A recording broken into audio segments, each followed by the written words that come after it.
Good morning children's. मैं पुष्पा मोहंती, हिंदी अध्यापिका। आज आपको 7वीं कक्षा के पल्लव पुस्तक से अब जागो जीवन के प्रभात नामक कविता को पढ़ाने जा रही हूँ।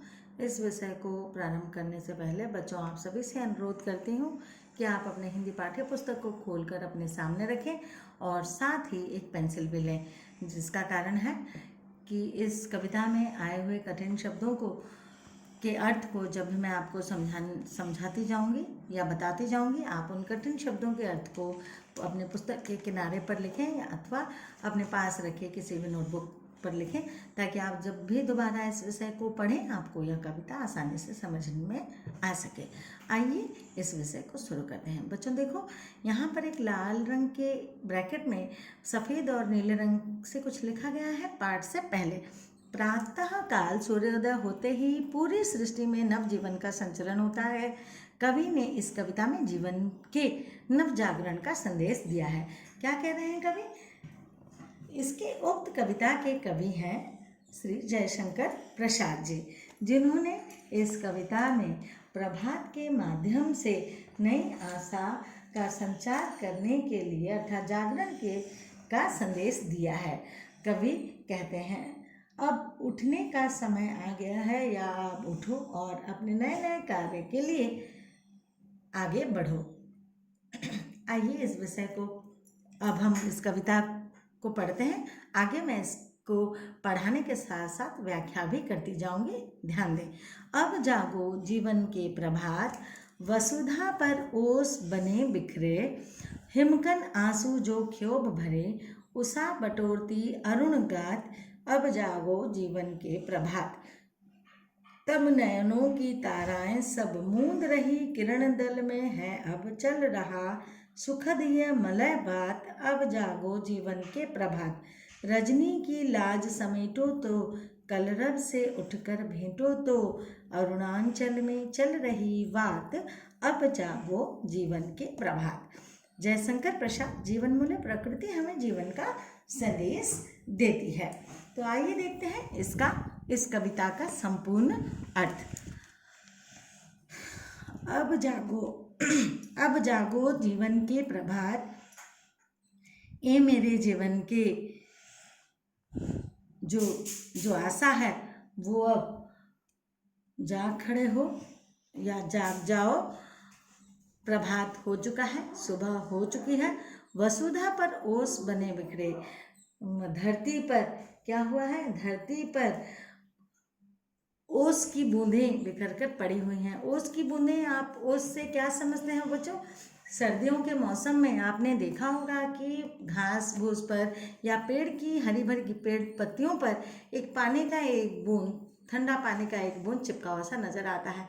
हम सभी उसको ऐसे करके छिड़क देते हैं या उसको ऐसे छू लेते हैं, ताकि हमको अच्छा लगता है। ज़्यादातर बच्चों को वो पसंद भी है, और कोई बच्चे हाथ पर ऐसा उसको हिला देते हैं पेड़ की टहनियों को, तो वो उनके चेहरे पर गिर जाता है, तो उन्हें हम ओस कहते हैं। हिमकन आंसू जो क्षोभ भरे हैं, हिमकन अर्थात बर्फ के कण, जो क्षोभ मन में जो दुख बनकर कहीं ना कहीं वो घिरे हुए थे या भरे हुए थे, वो क्या हो रहे हैं? उषा बटोरती अरुण गात, अब जागो जीवन के प्रभात। क्या दिया गया ना? हमारे मन में जो कहीं ना कहीं किसी बात के लिए दुख भरा हुआ था, अब उन सब को बर्फ की छोटी छोटी बूंदों के भांति बिखेर कर, अब उन्हें हटाकर मन में एक नए संदेश, नए जागरण का संचार करने के लिए कवि हमें कहते हैं।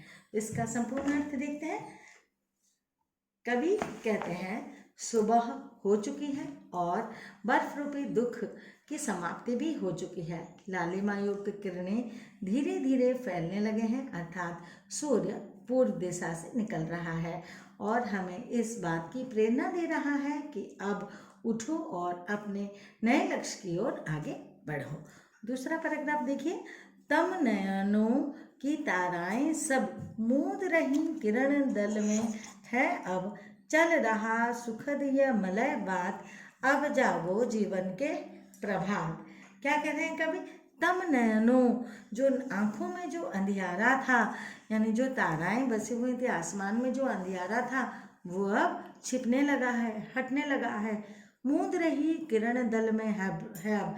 जब किरणों का दल समूह इकट्ठा आने लगा तो ताराओं का दल जो है वो भागने लगा, या हमारा अंधियारा खत्म होने लगा। चल रहा सुखद ये मलय वात, यहाँ क्या हो रहा है ना, सुंदर हवा, शीतल हवा चल रही है। अब जागो जीवन के प्रभात। आइए इसका संपूर्ण व्याख्या सुनते हैं। रात्रि में दिखने वाले सारे तारे आसमान से समाप्त हो गए हैं। प्रभात रूपी प्रकाश की किरणें सारी दिशा में फैल रही है। प्रातः की शीतल मंद और सुगंध हवा चल रही है। कवि कहते हैं, अब प्रभात की बेला में जागो और नव जीवन में सक्रिय हो जाओ। तीसरा पैराग्राफ आप देखते हैं। रजनी की लाज समेटो तो, कलरव से उठकर भेंटो तो, अरुणाचल में चल रही बात, अब जागो जीवन के प्रभात। क्या कर रही हैं ना, रजनी की लाज समेटो तो, रात्रि में जो लाज थी, जो कहीं ना कहीं हमारे हर किसी के मन में कहीं ना कहीं हमने कुछ कभी कोई किसी कारण जब हम लज्जा अनुभव करते हैं, अब उसको दूर भगाओ, अब उसको समेट लो, एकत्रित करके उसे हटा दो। कलरव से उठकर भेंटो तो, कलरव से कर कलरव अर्थात जो चिड़ियों से उठकर मिलो तो भेंटना, मिलना। अरुणाचल में पूर्व दिशा से क्या में कहीं ना कहीं सूर्य और उन पक्षियों में कुछ बातें हो रही हैं। अब जागो जीवन के प्रभात। तो इसका अर्थ क्या है देखते हैं। प्रातः हो गई है, रात्रि का अंधकार समाप्त हो गया है, पक्षियों का मधुर स्वर यानी कलरव चारों ओर गूंज रहा है। अतः पूर्व दिशा से हवा चल रही है। प्रातः काल की बेला में जाग जाओ और नव जीवन में सक्रिय हो जाओ। जीवन मूल्य। प्रकृति हमें जीवन का संदेश देती है। यहाँ हमें सूर्य और ठंडी हवाएं, पक्षियाँ सब हमें क्या कर रहे हैं ना, एक नए हमारे जीवन में एक नए संचार लाने के लिए कह रहे हैं, जो जिस बात की हमें वो प्रेरणा दे रहे हैं। बच्चों, इस विषय से हमने कुछ कठिन शब्दार्थ भी निकाले हैं, जिनको आप ध्यान से सुने और अपने नोटबुक पर लिखते जाएं। ध्यान दें। भोर, सुबह, वसुधा, धरती, ओस, आसमान से गिरने वाली ठंडी बूंदें, हिमकंद, बर्फ के टुकड़े, क्षोभ, दुख, बटोरती, समेटती, अरुण गात, लालिमा युक्त शरीर, तम, अंधेरा, नयनों, आंखें, मूंद बंद करना। देखिए, मूंद रही किरण दल, मूंद बंद कर लेना। किरण दल, किरणों का समूह, सुखद, सुखदाई, मलयवात, ठंडी हवा, रजनी, रात्रि, लाज, लज्जा, कलरव, पक्षी, यों की चहचहाहट, भेंटो यानी मिलना, अरुणाचल, पूर्व दिशा, चल रही बात, चर्चा होने वाली। मैंने आपको बताया था यहाँ कहीं ना कहीं सूर्य और पक्षियों में कुछ बातें हो रही हैं। देखिए, पक्षी जैसे ही सूर्य निकलते हैं, पक्षियों की चहचहाहट हमें सुनाई देने लगती है, उसी को यहाँ कहा गया है। उम्मीद करती हूँ बच्चों यह कविता आपको समझ में आ ही गया होगा। हमने लिंक के माध्यम में इस विषय के प्रश्नोत्तर को आप तक पहुँचाने का प्रयास किया है।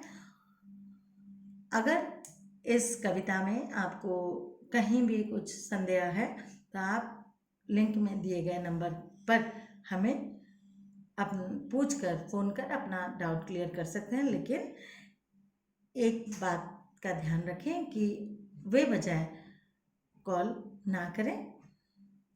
इस समय हम सभी जानते हैं कि हमें बहुत ही सावधानी से रहना है, घर से बाहर नहीं जाना है, अपने दोस्तों से या परिजनों से, प्रियजनों से, हम सब से हम अभी दूर हैं, विद्यालय नहीं आ पा रहे और ना ही बाहर जा पा रहे हैं। लेकिन यह समय जल्द ही समाप्त हो जाएगा। घर पर रहें, अपना और अपने परिवार का भी ध्यान रखें और सदैव हंसते और खिलखिलाते रहें। धन्यवाद।